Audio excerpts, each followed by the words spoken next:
Thank you for tuning in. This interview has been split into multiple episodes. If you have not listened to the previous content, you may want to listen to those episodes first. Enjoy the show.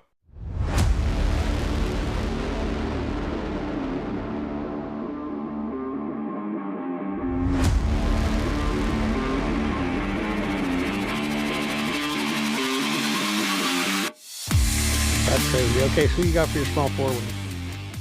Jordan. I'd had Chuck. Charles Barkley. Yeah, I mean, it's tough, but the reason I like Jordan is he'll play both ways. Yes. Right? He was one of the last. I heard this from Tim Grover, his trainer. Yeah, I honestly, the reason I went with Jordan instead of Bird, even though I think Bird's a better player. I was going to say, I'm surprised you didn't pick Bird. Well, you're asking me to put together a team Yes, that dominates. So Stockton's a dominant defender. he is. So Maravich is not a dominant defender. So if I had to, I would take Maravich out and put Jordan at 2. But Maravich is a better shooter by far. I'm just telling you. You're not going to have everybody lock down Right. defense. Jordan's a dominant defender. Bird was a dominant team defender. He could play passing lanes and things. But if you're locking guys down to win a championship, Yeah, he couldn't do it.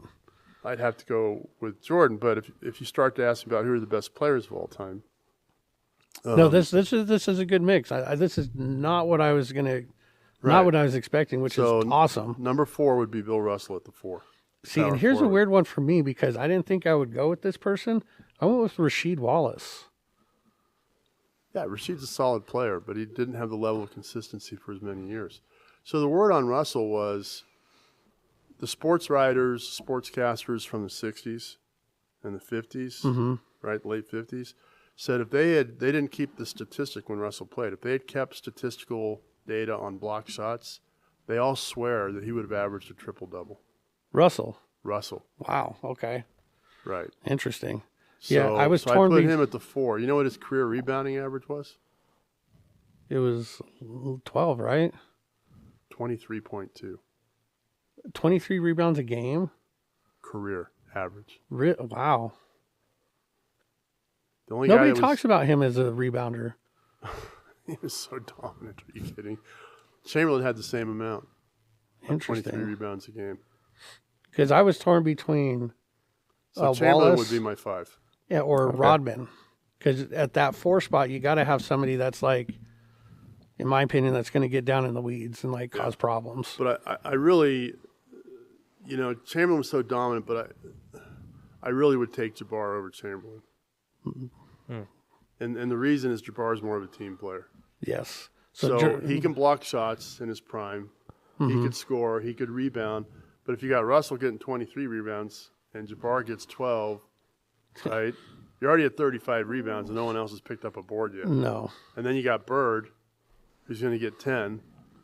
That's a pretty dominant team, Yes. right?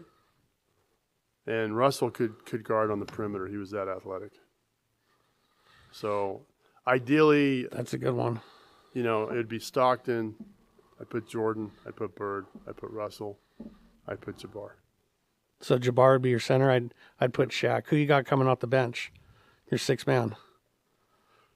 6 man. Well, it depends if it's on the perimeter or the post. So Anyone you want. if it's on the perimeter, you got to think about guys like Lloyd B. Free or Vinny from Detroit, okay. the microwave, because they just would come in and just light it up, right? You got to think of guys like that. They were a higher octane version than when Clarkson from the Jazz was coming off the bench. They were a much higher octane. He was level like than that. Jamal Crawford. Right. If I need a defender coming off the bench, I'd take Dennis Rodman.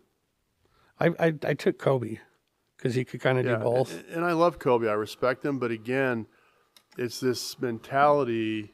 He and Chamberlain were never creators. They were scorers. They only wanted to score. That's all they cared about. And I'm not disrespecting them. They were phenomenal. They did a ton of work, right? But you're asking me for a team Yes. to win games. No, that's true. So you only have one ball to go around. You got to have guys that are willing to share it. Did you hear I Shaq? take Shaq coming in second team at the center, though. Did you hear what Shaq said at Kobe's a funeral? He goes, because they had this problem with sharing the ball. Right. He goes, dude, you got to pass the ball, man. He goes, there's no I in team. He goes, yeah, but there's an I in win. Right. I think Jordan said that first. And I was like, geez. So, but no, it was a great documentary to watch. Did you ever watch The Redeem Team No. on Netflix? No. Good show. Who's that about? It's about the, I believe, 2008 Olympic team after they just lost in Greece. Okay. You know, Mike Krzyzewski takes over the program and he's like, okay, you guys are going to commit to 4 years. No wishy-washy. If you're on the team, you're on the team for 4 years. So we're going to prep to go win in, I believe, 2012 or 2008. It's like, this is unacceptable with the level of... Right. It's ridiculous. There's no way the rest of the world should be able to even keep up with us. Well, halfway through the 2 years, Krzyzewski brings on Kobe, which was a huge controversial decision at the time because of his background as a player. Right. Because of the way he plays. Because of the way he plays, and it's like very kind of selfish, and he's not a team guy at that point. Well, there was a tournament in Vegas. Okay, all the players going out partying it up, this and that. They come home back to the hotel around 5 a.m. Who do they see in the lobby? Kobe Bryant with his gear on, getting ready to go to the gym for a second session. Yep. They're like, dude, what are you doing? He goes, I'm getting breakfast. I got about ready to hit my second session. They're like, oh my gosh. They all go back up to bed, do the same thing the next night. Kobe Bryant's there again. And all of a sudden, okay, now LeBron's starting to pick up. LeBron's starting to go to the gym with Kobe. Then Wade starts to pick up. Wade starts going to the gym with Kobe. So by the end of the week, the entire team had flipped from going out at night to going to bed and then going to the gym with Kobe in the morning. I was like, okay. And don't think that Krzyzewski didn't plant that seed in Kobe either. Now listen, I love Kobe. So I was talking about perimeter guys coming off the bench. And 3, the guy you bring is you bring Kobe. Because he struggled coming off the bench his first few seasons. But it was everybody struggles. Most NBA players will tell you that it takes them 2 to 4 years to adapt to playing the game at 2 speeds, to making reads. But he adapted very well. If you go back and look at how many games he had 10 or more assists and what their record was when he had 10 or more assists, phenomenal, right? But he just believed he was the best player in the universe, and he wasn't going to give up the ball. He thought it was better in his hands. So I can't fault him. Where he earned my ultimate respect was the very last game he played against the Jazz, the last game of his career. And I sat there and I watched him put up 60. Yeah. Now, realistically, his teammates were feeding him, and it's the last game of the year. The Jazz were out of the playoffs, right? But the amount of skill and effort it still takes to get to 60 is insane. Is insane. Yes. But it was a perfect cap for his career to end that way, right? To where all the work he'd done over all the years, and he was still working. He couldn't have done that if he wasn't still in the gym. Just accumulated to that point. I agree. So I have a ton of love and respect for Kobe in what he did, his work ethic. But you're asking me to think like a coach. No, I agree, and that's why I wanted to ask you this. He would be instant offense. He could play D. So covering guards, I would take Lloyd B. Free. Right. I would take Vinnie Johnson, the microwave. At the 3, I would take Kobe. At the 4, I would take Dennis Rodman. Yes, I would, and I would put LeBron right there at the 4 as well, because LeBron can play the 2, 3, 4, whatever. Yes. Right. But I would do that. But I'd probably put Jabbar first, and I'd have Shaq coming off the bench. And I love Chamberlain, but Chamberlain was so ball dominant that I agree. It's hard to get. I'm not saying he's not one of the top 10 best players. I'm just saying you're asking me for my dream team. Yes. So I'm putting a team together that'll work together, that will play defense and stick people and still score and share the ball. Yes. So I agree. If you throw one of those. Stockton, Jordan, Bird. Yeah, that's a good list. Russell, Jabbar. That's a really good list. No one's beating that team. I'd like to see him try at least. So, No one's beating that team. No. Jordan and Bird were renowned for. I've got a saying that I teach my players now all the time, that great players do not go to practice. They go to practice to compete.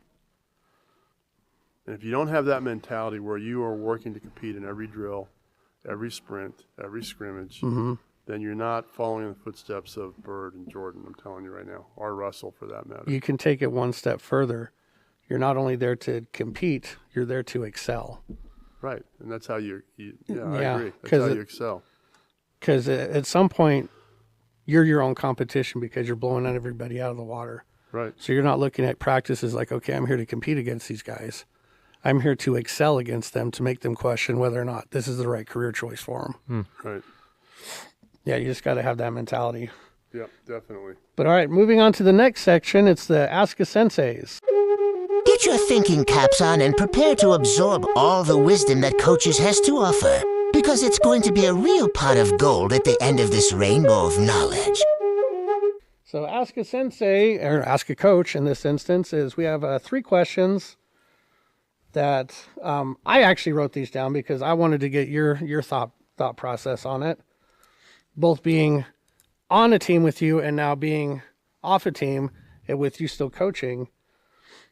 As a coach / teacher, how do you know when it's time to use tough love versus that pat on the back, that good boy type philosophy? Well, every player is different. Some players you need a kick in the butt. Some players you need a pat on the butt and really accentuate when they do something right. So Coach Taylor at Salt Lake Community College, he just left for Coastal Carolina. But I worked with him for 4 years, the last 4 years, doing player development. And then I would be at games. So I'd be at 2 or 3 practices a week because I got to run my business. So I couldn't be there every day. But he called me the player whisperer because I could get guys to play the right way. I could get them to buy into what they were doing. It's true. So you have to look at their level of effort as a measuring stick. Now, you can't stop there because you have to go deeper. So step 1 is look at their level of effort. Are they making an effort? Level 2, if they're not making an effort, there's only one of 2 reasons. Either they don't care, which is very seldom the case, or, well, 3 reasons. There's something going on in their life. Or 3, they lack self-esteem. And you think, oh, these great college players, these great pro players, that can't happen. Oh, definitely, they're human. So you have to find where the weakness is. You got to find where the leak is in the pipeline and fix it. Help them to fix it. Does that make sense? Yes, very much so. So I think everybody that participates in athletics or sports wants to be successful. But you see guys that, will make faces if they miss shots, will drop their head, will raise their hands. That's a self-esteem issue, right? So even in my gym now, I train guys on Monday nights and girls, and if I've got one player, she's playing at Kane University in New Jersey. She's got a 100% scholarship. She played out here at Summit Academy, and her name's Kirsten Cloward, and she is so raw as a basketball player still. She hadn't played till her junior year in high school. And she's like 6 foot, 200 pounds. She says she's 180, so I let her say it. But she's a cute girl, but she is strong. I mean, she hurts guys. Really? She hurts me when she tries to post up. There you go. Right? She's a strong, athletic girl. And in her situation, she'll miss a shot in training, and she'll make a noise. I'm like, Kirsten, do you have gas? Why are you making a noise? Do 2 push-ups. Oh, that's 2 more push-ups. Yes. Yes, coach. Okay. I have to change her habits. So if I scream and yell at her in that situation, when she already has low self-esteem or lack of confidence, I'm not building her confidence. I'm ruining her confidence. Yes. And so it's very important as coaches to dissect where the leak in the pipeline is and what you need to do to solve it. Well, that makes a lot of sense. Yeah, when you're working with... Okay, now let's talk team-wise. Okay, so I think that's absolutely the way. You can't treat everybody like everybody's different. You can't use one technique, one phrase to fit all. You got to find what works for them, what's going on with them. Like you said, find that leak in the pipeline, have them know where it is as well, and then you both patch it together. Right. Now you're dealing with a team. Okay. Is it that same sort of philosophy, or? It is, but it's on a larger scale. So you have to have a foundational guideline. Okay. You know, when I had rules, everybody Yes. had to live by the same rules. Yes. So that came from my grandfather. Okay.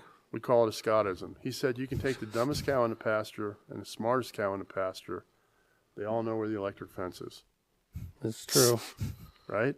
So the rules have to be the same for everybody, because Yes. the worst thing you can do to create dissension is not have everybody follow the same rules. Thus, we cost ourselves a region championship one year, right? Yes. Because I sat guys down for 2 weeks. Yes. Right? And that's a better lesson to learn than a region championship.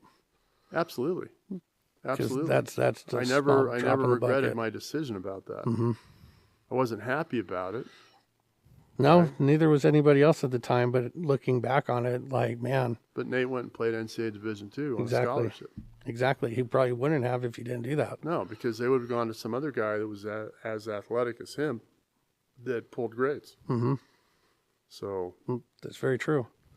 it's the way it had to be. Do you remember Kelly Brown? Kelly Fox? Kelly Fox. Yes. Yeah. Kelly Fox, 6'3", strong kid, right? Yep. When he transferred into school, we didn't know he was coming. They just wanted him in a different situation because he was doing some stuff he should know, smoking pot, doing stuff. I can say it now because Kelly knows. Right? Yes. So parents had told me the situation. I said, hey, I appreciate your honesty. I'll love the kid. We'll bring him into the fold, but he's going to follow the same rules. Mm-hmm. So I can tell Kelly's crossing the lines. Like, there's no rumble strips in his life. Yes. You know, the guy that invented the rumble strip should be paid $1 million a year for life. He saved more lives than anybody in the history of the world, Yes. right?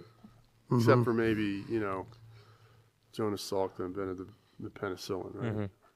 Right? It's true. Anyway,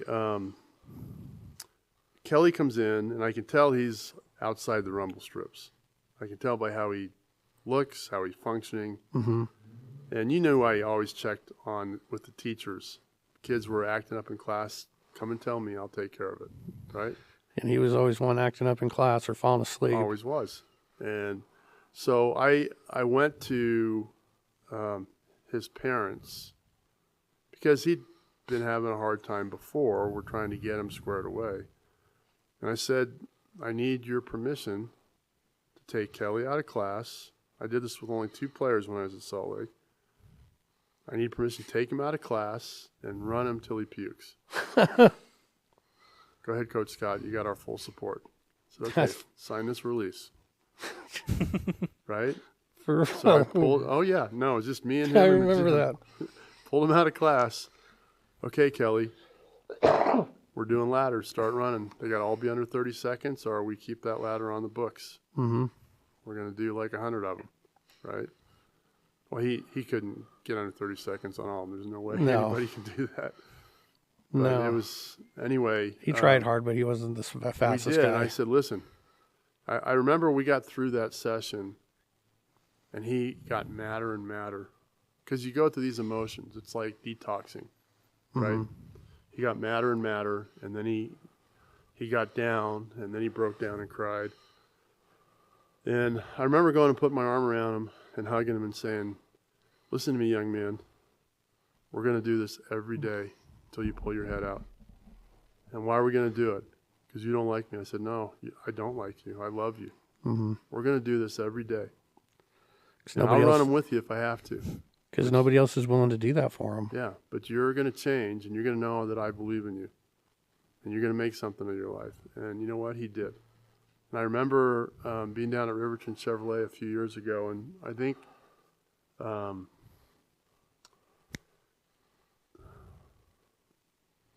what was his name?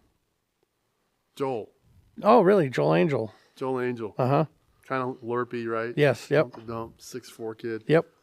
Joel was in there, and Kelly had walked into the showroom out of the blue, all the way across the other end, and he saw me, and he yells out across the way, "Coach Scott!" I mean, everybody just turns their head, right? He is a loud guy. Yeah. Okay. If you need somebody to like scream across the concert, he's the dude to be Yeah. like, "Hey, go get their attention." So everybody's just staring. He comes running over and just gives me this big bear hug. Mm-hmm. And he's got his wife and his 2 kids. And Yep. I'm just running his own business. And he says, "Coach Scott, you saved my life." I says, "What are you talking about? I didn't save your life." And he goes, "No, Coach, you saved my life. You don't know." Mm-hmm. And so those are the great joys in coaching. Dude, he's living his best life right now. I'm so happy for him. He's doing awesome. Like he sold his business, Yep. and he's doing all sorts of fun stuff with his new lady and his daughter. And Yep. man, it's like you hear stories about. If you knew him in high school, you'd be like, this kid ain't gonna do nothing. He's on his way down. Exactly. You're like, if he makes it till he's 20, that would be a miracle. Oh, wow. No, And really, he was, we got him through a rough patch, and I was so happy about it. And so, funny story about Kelly. We went to Snow College to a summer tournament. uh-huh. I don't know if you were there then, but he rolled his ankle really bad. I think I was. That was probably my So- senior year. So I had a rule that you can't wear earrings, piercings, nothing. Because you're representing our school, you're representing my program, you can't do it. Mm-hmm. So he rolls his ankle really. So anytime, actually, Mark will tell you, anytime somebody walked in the gym, one of my players, and they had a piercing, give me your piercing. It goes in my cup. They never get it back. Mm-hmm. Right? Okay. And so Kelly rolls his ankle. He's on the ground screaming, "Coach, I broke my ankle. I broke my ankle." He's rolling around. I come running over there, and I see him yelling. I'm looking at his ankle, and I look in his mouth. He's got a tongue piercing. Got a tongue piercing. He goes, "Coach, I need ice." I said, "Give me the piercing first, then I'll get you ice." He goes, "Coach, I broke my ankle." I said, "Give me the piercing." He's like unscrewed. I remember that. Oh my Wow. gosh, yes. I remember that. That there was a Snow College. It was at Snow There was College. a Snow College. Yeah. Oh my goodness. Do you remember Mike Hawker? Yes. Mike was another 6'5" kid, and I helped his brother Tony get to college. He'd just come off this LDS mission, and so Stan, his dad, really liked, me. He wanted his kid to have a chance to play. He'd been cut, I think, at Bingham, and so he transfers him over to our school. We didn't recruit him. Well, Transferred him over as a junior, and so Mike's one of those kids. It's easy-go-lucky. I think he's still working at the post office now, and he's just not pulling grades, and he's creating problems. And so I get a call from one of the teachers and said, "Okay, I'll come up and see him." I call his dad. "Can I take him out of class?" Right? yep. He's the second one I ever did this with. Oh right? man, yep. And I took him out of class, and I said, "Get your gear. We're going down to the gym to run sprints." He goes, "What?" I said, "Hey, you're not doing your homework. You're being disruptive in class. I'm going to run it out of you." "Well, I don't think my parents let you do that." I said, "Call your dad right now. I just got off the phone with him. He gave me permission." I'm like, oh yeah, here's this too, by the way. So I put trash cans. I did this in tryouts too. You remember? I put trash cans on the 4 corners and 2 at half court. And because guys would want to try out for our team because we were starting to win. And I'd say, "Okay, guys, we're going to run until somebody pukes. But if you puke on my court, we're going to run even more. Throw up in the trash cans." So kids that weren't part of the program, their eyes would get this big, right? Yes. And so we did until someone puked, and it was usually Sam. It's usually Sam. Sam was the first one to puke. Yep. So I bring Mike down there, and I said, "Okay, you don't want to do schoolwork? We got a new nickname for you. Remember his nickname? I don't. Books. Yes, books. I nicknamed him Books because he didn't like to do schoolwork. Books. So he runs his first sprint, and I said, "Okay, you're not doing this correctly." So "What do you mean? I was under 30 seconds." I said, "No. You have to learn how important this is. Every step you take, if I don't hear you yelling out the word books, books, books, books, books, this sprint doesn't count toward your 100. Oh man. So he learned his lesson. And I hadn't seen him in probably 15 years, and I walked in the post office, and he goes, "Coach Scott." And I go, "Books, what are you doing?" The only nickname I remember is Biscuit. Nathan. Oh, right. That is the only one I remember. I don't know how we came up with that. I think we went to breakfast and he ordered this giant biscuits and gravy, and it stuck. Nicknamed him Biscuit, and it stuck. Yeah. Everybody loved that kid. Funny. It was because I just speaking from personal experience, I remember the first game experience I had as a freshman. Okay, only freshman on the varsity team. First game is in West Desert. Okay, for those guys who don't know what West Desert is, it's in the middle of nowhere. Like on the middle of nowhere. Border towards central Utah. I mean, it's in the middle of nowhere. They bus 80 miles to get the kids to school. Okay, it's ridiculous. Like the last 30 miles is on a dirt road. Yes. So first game ever, high school career, it's in West Desert, Utah. They had a phenomenal point guard named Murphy. I can't remember. Jay Murphy. Dude was lightning fast. I mean, just crazy with the ball. Played at Yakima College. I helped him get there. Yep, I remember that. And you said that, like, he cannot score a layup. Cannot score a layup at all. Like, that is the only thing he cannot do. And Micah Wildauer was the Ronnie at the time. Right, defensive player. He was the guy that he would get in your face, and he's a pastor now. Get in your face, and you would just hate him by the end of the game. Okay? People would punch him. People would knee it, like just all sorts of bad stuff. And we're up by 20, 25 at halftime. I'm like, yeah, me being a stupid freshman, like, this is freaking awesome, guys. We're like kicking their butts. This is great. Like, we go into the classroom, and everybody's just like quiet. And I'm like, what is wrong with everybody? Like, why is everybody so quiet, dude? We're like dominating this team. What is going on? And then all of a sudden the door opens up, and there's a stack of books on the desk right next to the door. Those come flying across the room, and I'm like stunned. Eyes just bigger than anything, like, what the hell's going on? These books just came flying out of the room. It's because Murphy had like 3 or 4 layups that half. And now looking back on it, okay, I get it. I understand. It's like you held a standard. We didn't hold the standard. It doesn't matter how many points were up. Standard wasn't held. Right. As a freshman, I'm like terrified because it's like I see a 25-point lead and we're getting our asses chewed. It's like now you're like, okay, I get it. It's like, okay, we got to try harder. Okay, we had a goal. We had something to work for. We didn't live up to that standard. And at the time, I didn't put those two together.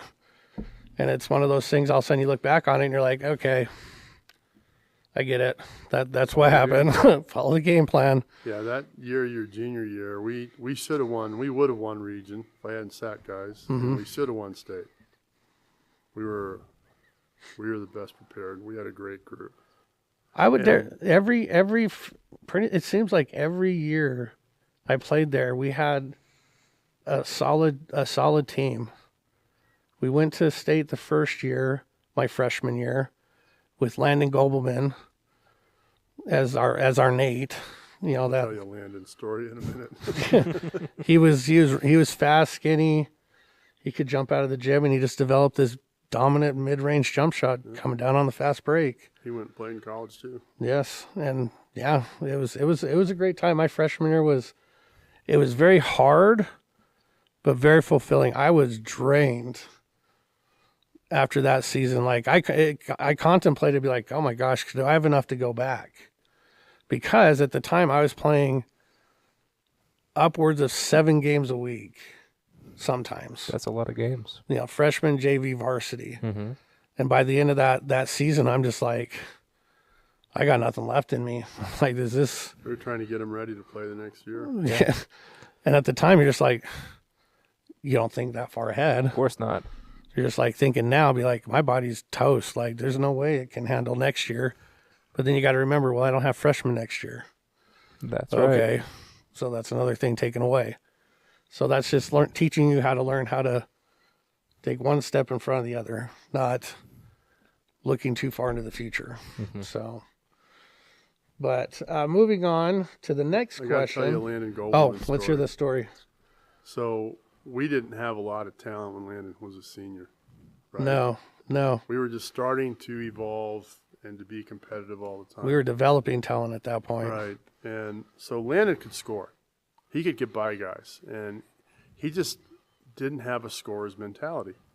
I remember we were playing at the Armory in Murray, right? Yes. Which was, now it's Layton Christian. It was Salt Lake Christian, I think, at the time, right? And I go in at halftime, and we're in a 4-point game, and he's just not putting the ball up. He's probably taking 4 shots.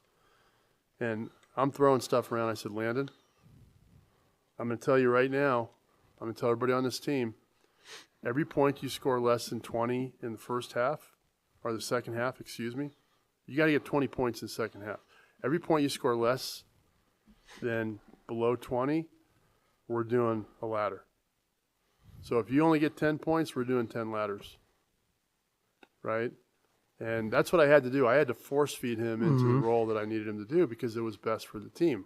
I don't normally play one-dimensional. You know that. No, yes. Right? But I had to force feed him into it. And he was good at it, too. Oh, he was good. He was phenomenal they at couldn't it. stop him. Yeah. So, okay, go ahead. Okay, next question. Is competitiveness something you are born with, or is it something that you learn how to do? Remember the quote I said earlier about great players don't go to practice. They go to practice to compete? Yes. You learn it. You learn it in a multitude of ways. I learned it from my older brother. I never saw anybody compete harder ever than my older brother. He was a senior in high school. I was a sophomore. We both started varsity. Actually, I took his starting spot. He wasn't happy with me. We used to get in fist fights in the car on the way home while he was driving. Jeez. Honestly. But, 8th grade, he taught me to compete. And he just, God bless him, he just passed away from pancreatic cancer in January. Jeez. So he's sorely missed. But he's with me. He's with all my players. 'Cause he's the one where that seed was planted. It definitely can be developed. But you have to do it in how you practice and how you attack your drills. You have to make every drill that you do self-competitive, whether you're doing it for how many reps or makes you can do in a time window, how much time you run a sprint in. You have to learn to compete every time. And that's what will drive you forward. Okay, because I wanted to ask you that question because, and maybe it's my approach to things, but we have a difficult time getting our students here to want to compete. Because we have a tournament at least twice a year. You know why, don't you? Huh? You know why? That's why players in basketball don't want to play one-on-one. They don't want to lose. Yes. And you got to teach them that losing is learning. Losing is not losing. Losing is just learning. And I'm constantly on my players about playing one-on-one, but they got to use a 2-dribble rule. You know that about me, right? You can't take 5 or 6 or 8 dribbles. There aren't too many Kyrie Irvings in the universe.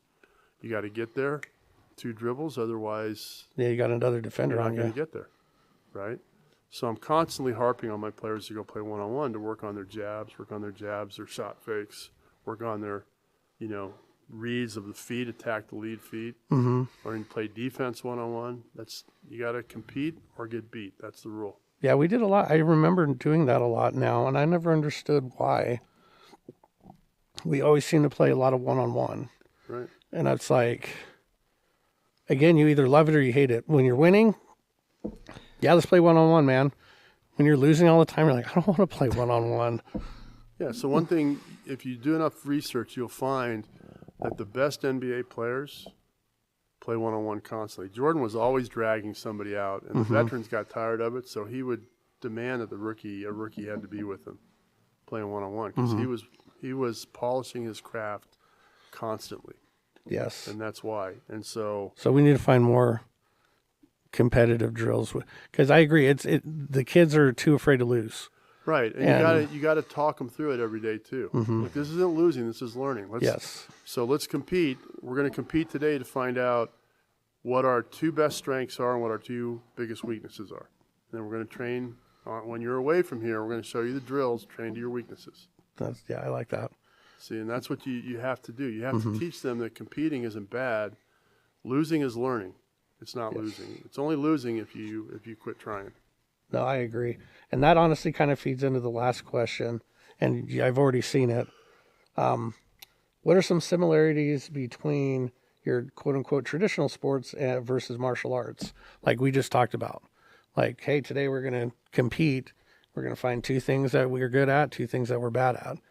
It's funny because I tell everybody, like, man, I can't tell you how much playing basketball has made me a better martial arts instructor and just person. And they're like, basketball? How does basketball correlate to this?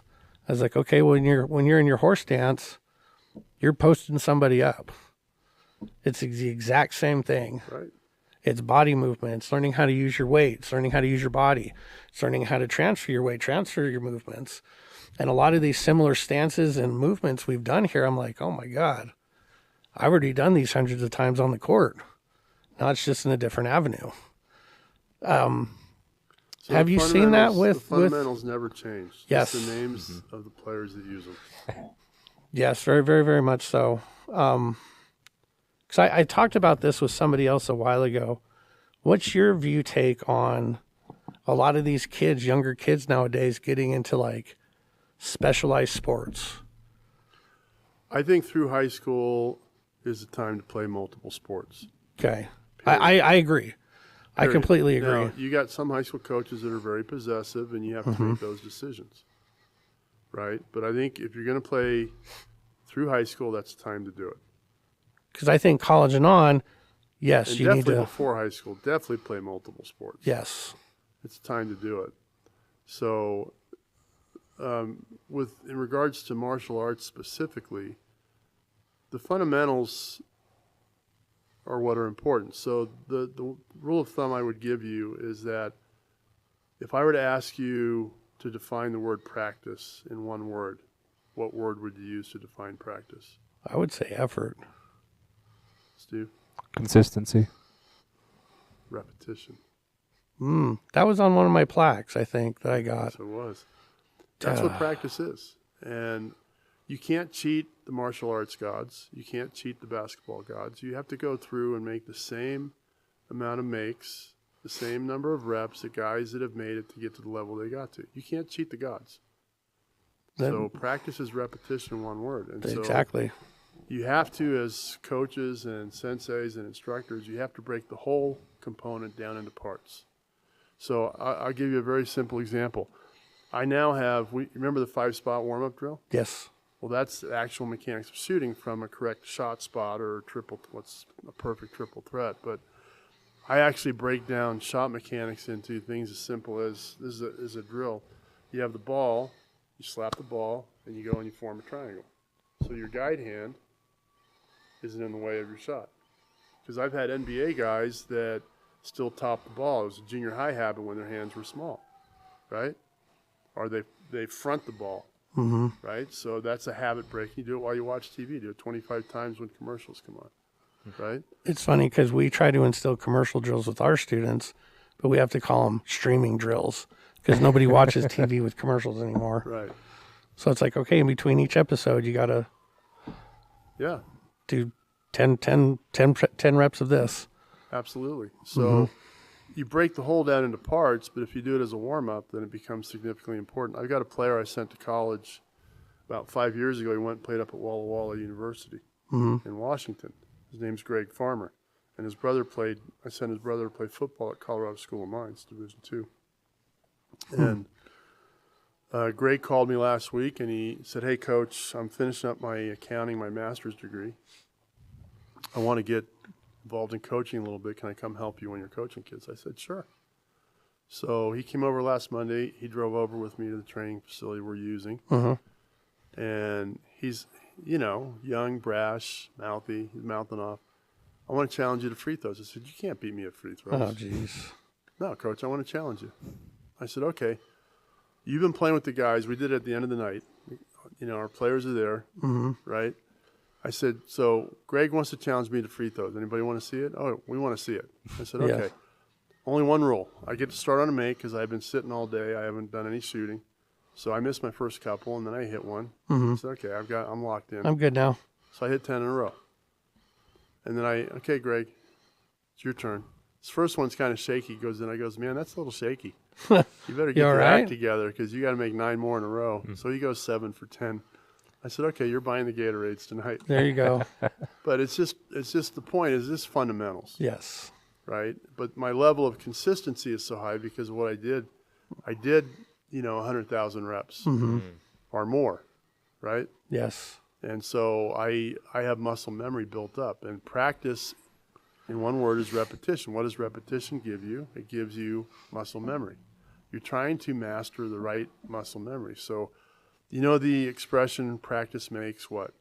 Perfect. Is that true or false? It's false. It's false. What makes perfect? Perfect practice. Perfect practice makes perfect. So maybe you start out with your breaking the whole of a drill down into parts, but you have to do those parts perfectly X amount of times. See, that's self-competing. Now you're trying to get to mastery. You're trying to raise your level of consistency. And so, That's that short shot drill that you implemented. Yeah, that's one that I designed and developed. So what that is anytime you were doing any kind of shooting drill, if you hit the front of the rim, one went away. So if you were left, right, or short, you take one away. Yes. Oh, wow. It could only hit long. You have to hit the back of the rim. Yes. Because you put what kind of spin on the ball? Backspin. Backspin, right? Yes. You hit the back of the rim with backspin, it spins backwards into the rim. You put backspin, you hit the front of the rim, it spins away from the rim. So it was a principle I made. I integrated into my shooting practices to make it tougher. Ray Allen loved that principle. Yes. Oh, wow. And he's one of the greatest shooters to ever live. Right. He loved that principle. That was when he was with the Bucks. Right. Yes. So everything can be taught. Everything can be learned. I think, especially in today's world, because these kids live in an artificial universe, not just with AI, but with Netflix and TikTok and internet, and they can hide without ever being exposed. Yes. Right? Yes. That's the problem. And you have to, usually with a kid that has an attitude, usually you're dealing with a self-esteem issue. Yes. Very seldom, if ever, is it because they're just absolutely, positively self-absorbed and selfish. I had one kid in all the years I was at Salt Lake, I will not mention his name. I actually, a month into the season, couldn't get him to play with the team. He just thought that I needed him. Did I need him, Mark? No. No. I said, hey, I love you. He doesn't need anybody. I love you. I want you to have a good life, but you're a great athlete. Go run track, but you're not playing basketball anymore. I've asked you, I've begged you, I've cajoled you, I've encouraged you, I've worked with you, but you think that you're the only thing that matters in this world, and you're not. So you're poisoning my team. Speaking of Andrew, I told you about the 30-foot pass, right? Yes. We didn't have a problem after that, by the way. No. But he was kind of acting up and screwing around in class some, and he was a good student. But I'm getting reports, and I remember walking up to his class one day, pulling him out of class and saying, Andrew, do you know what a cancer is? Yes, coach. I said, you're a cancer. I'm going to cut you out if you don't get your act together. And here's how we're going to do it. And I gave him certain rules he had to follow. And he straightened out. He's a good kid. Yes, he was very much the loud, outspoken, extrovert, wanted to be the center of attention. That was him for sure. Right. He was, man, we had such a interesting mix of personalities at that school. It was wild. It was wild. No, I've learned a lot, again, just from listening to you talk, and it just makes me want to make sure I stay in contact with you more. So I miss the conversations. You got to start training me here. Absolutely. You need to start doing that. You bet. But last segment of the show is I'm kind of soft. I worry about people beating me up. It's all right, me too. I worry about people beating me up also. I tell everybody that. I go, please don't hit me hard. I'm kind of sensitive. Right. So, but last segment of the show is called Shoutouts.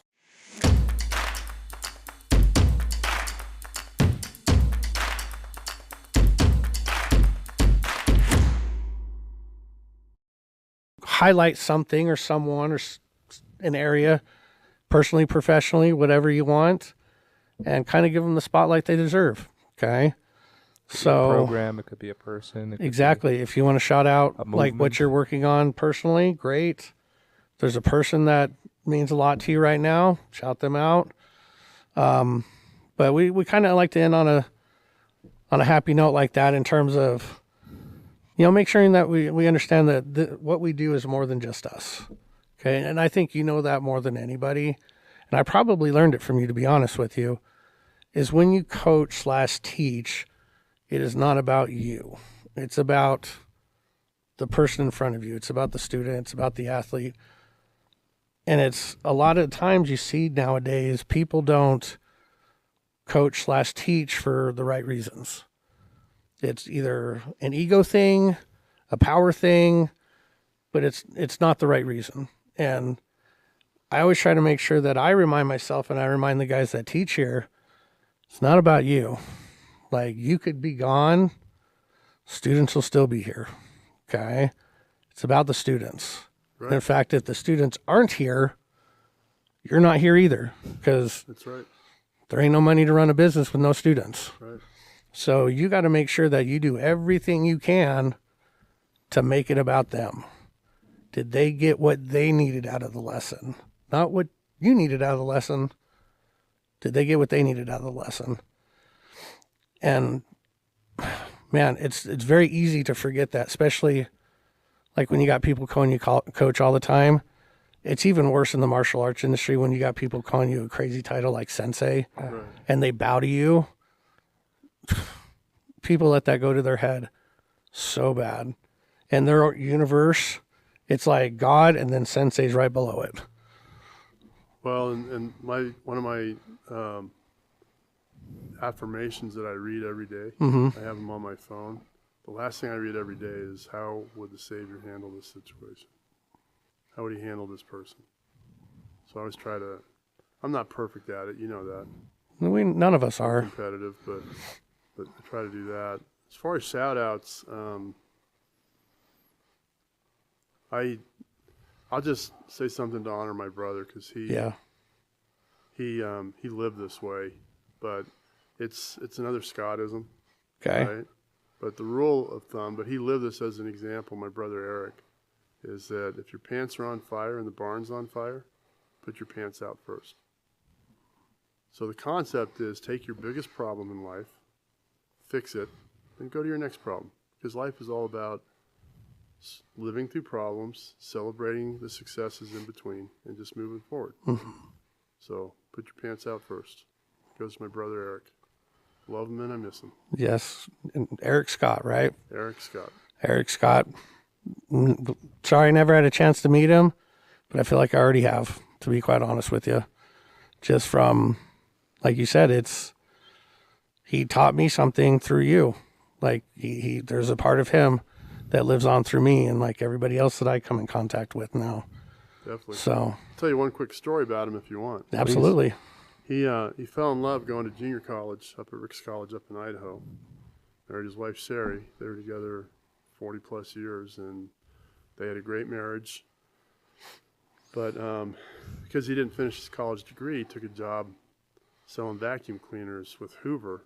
Okay. My uncle, who was a regional manager, operated. And I always teased my brother and said, selling vacuums, that job sucks. Right? Did you? But he became salesman of the year. Okay. I'm like, how did he do that? Well, in a couple of years, he changed careers, and he went into life insurance, and he became nationally the new agent of the year. And I remember sitting at the awards banquet and saying, I used to share a room with this kid growing up, right?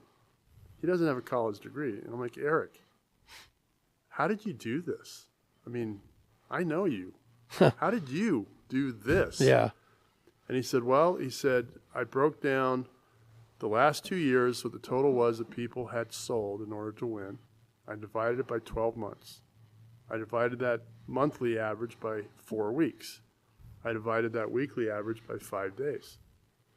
Then I divided that by how many appointments do I have to hold to hit that number on average. And then I divided how many appointments do I have to set up? How many calls do I have to make to set up those appointments? And he said, I just followed the roadmap. And I've used that in my own business my entire career. And it works. Truthfully, it does work. And we've been having this problem with this younger generation of kids wanting to do that as well. To where it's like, don't reinvent the wheel. It's Fundamentals don't change. Exactly. If you know that you need X amount of appointments to enroll one student, then you know what you need to do for the day. Right. Get X amount of appointments so you can enroll one student. Is it going to happen every day? Probably not, but that's the goal. No, but you'll have other days where it'll happen more than on average. Yes, so exactly. Back it right to get it right. Exactly. Stephen, who's your shout out? I'm going to shout out my brother. My brother Jake, he just got home. He spent the last 2 semesters in Ohio going to Bible college. Okay. And he's back, and I'm seeing he's going to do some good things. So he's got the summer, and then I think he's going to go up to Utah State in the fall. What's he going to do up at Utah State? Hopefully go to school. Hopefully stay in class. Okay. He's going to study he wants to be a vet. He wants to work with animals, so it'll be... He's going to teach him the gospel. Yeah, he's going to... he's going to lead the sheep. There you go. There you go. Lead the sheep. Yeah. Well, I don't have a brother to shout out. You guys I know. make me feel like I'm all... Jeez.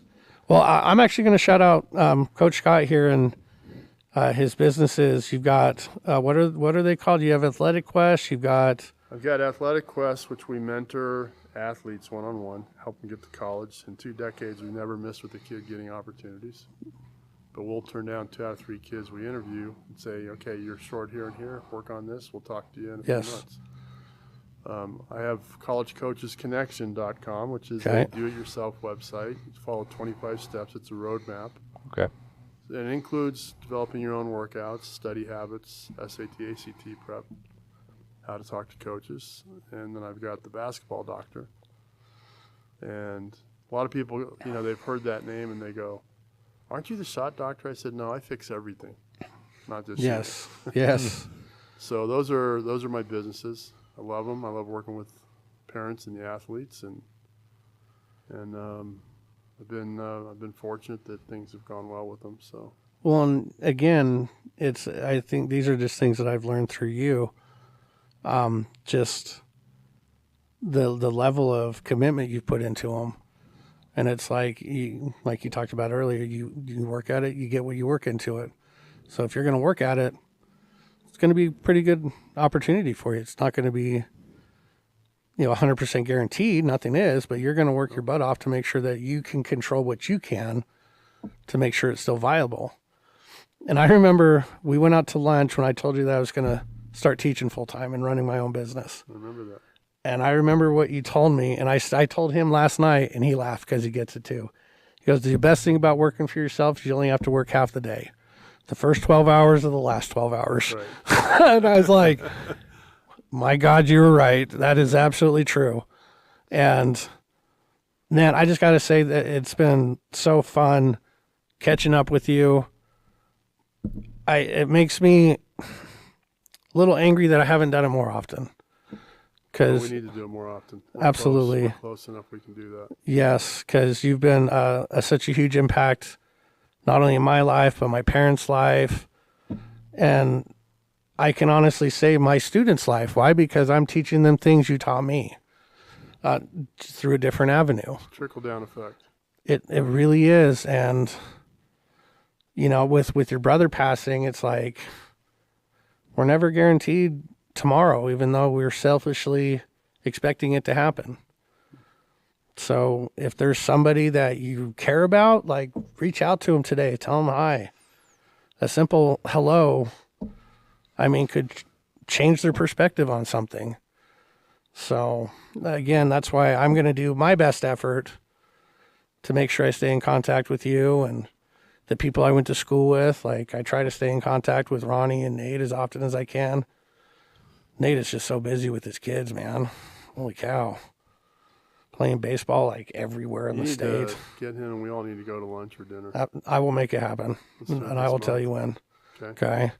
But thank you for coming on out. Thank you for sharing your wisdom and knowledge. I know you're a very busy man, so taking the time to come here, talk, share your message with us, it really means a lot to us. So, Well, you're near and dear to me, Mark, and my parents taught me that you're as good as anybody else, but you're not better than anybody else. very true. And so just treat all people with respect. And my parents are buried in Camp Williams. My dad fought in Korea. Really? So the spouse gets to be buried with them. And what they do, which I didn't know, they bury the second one on the top of the other one. So my dad had passed first, and I told my mom, I said, you should be happy about that. She goes, why? Because you get the last word through eternity. There you go. That's Steve, crazy. It's a pleasure to meet you, too. It's great to meet you too, sir. So I'm sure we'll see each You other. you called Mark here the glue of the team earlier in this episode. I'll have to get some stories. Yeah, As he sees you as his mentor, I see him as mine. So I'm very. Oh, you got a good one. Oh, well, You that's got a good excellent. No, he was a very unselfish player, very skilled, and he had knee problems. Still do. Yeah, had knee problems. Yes. But that impeded him a little bit. But he was a great basketball player. It's a lot of fun. Those were If I some could of the have 5 best of them, times we of my would've been life. Great every year. Yeah. Yes, I'll tell Shanna that too. You just need 5 of me now. You'll be fine.